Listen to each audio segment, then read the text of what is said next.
Thank you, Madam Chair. As to Ms. Turner, this administration has turned EPA's mission from protecting public health and the environment to protecting the pockets and interests of fossil fuel companies. Ms. Turner comes directly from a fossil fuel company, the one that was central to a backroom deal at Mar-a-Lago between then-candidate Trump and major oil and gas companies, a deal now dictating the direction or misdirection of EPA.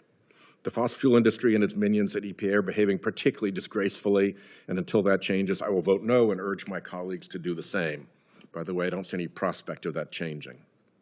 As to Mr. Wright, at no point during the NRC's 50-year history has there been a greater need for leadership there than today. I stand by my statement during his nomination hearing. Mr. Wright is qualified to serve on the commission. He came before our committee, however, not just as a nominee, but as the present leader of the commission. I hope to see Chairman Wright rise to the occasion, but circumstances right now at the NRC continue to deteriorate. I cannot presently support his renomination. Let me say why, because I'm inclined to vote for him and to facilitate his confirmation. Licensing the next generation of nuclear reactors requires capable expert staff who understand and execute the agency's mission. The chairman seems to understand this, saying to Chair Capito and me, "In senior agency leaders, I prioritize characteristics such as strong technical expertise, a commitment to safety, and the ability to inspire and motivate. I look for individuals who demonstrate an understanding of the nuclear regulatory field."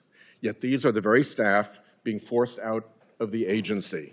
This is the toll on that agency already. In the hearing, I implored the chair to address the current upheaval quickly. Upheaval, however, continues now, even since the nominations hearing. I asked the chairman to commit to uphold NRC independence. He nodded that he would. We saw that. But what's happening right now makes me increasingly concerned that he simply will not execute on his statements. In response to my questions for the record, the chairman acknowledged there is a doggy staffer at the agency.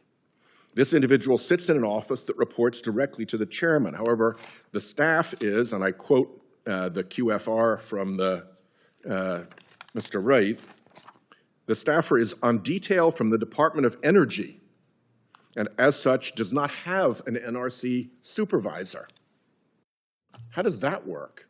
Particularly if what we're seeing is a Department of Energy hostile takeover of the Nuclear Regulatory Commission to expand its scope.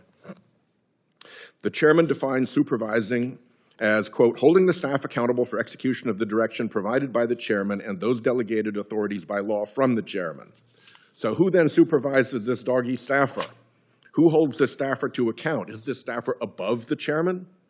If there was any doubt before, let's make this clear. There are rogue actors operating within the agency, and its independence is in jeopardy.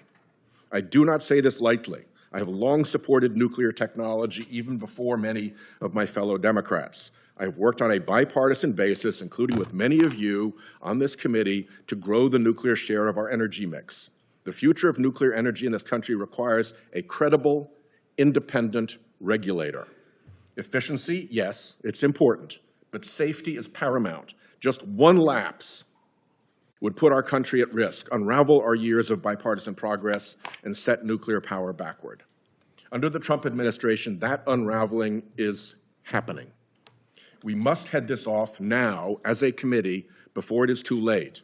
Let's work together, as we have before, to ensure that the NRC delivers on its mission, prescribed to it by Congress, and ushers in a long-sought nuclear renaissance. If we can turn the tide and shore back up the NRC's independence, I would be very glad to reconsider my present position on Mr. Wright's renomination. I very much want to get to yes, but the behavior that we're seeing at the NRC presently makes that impossible.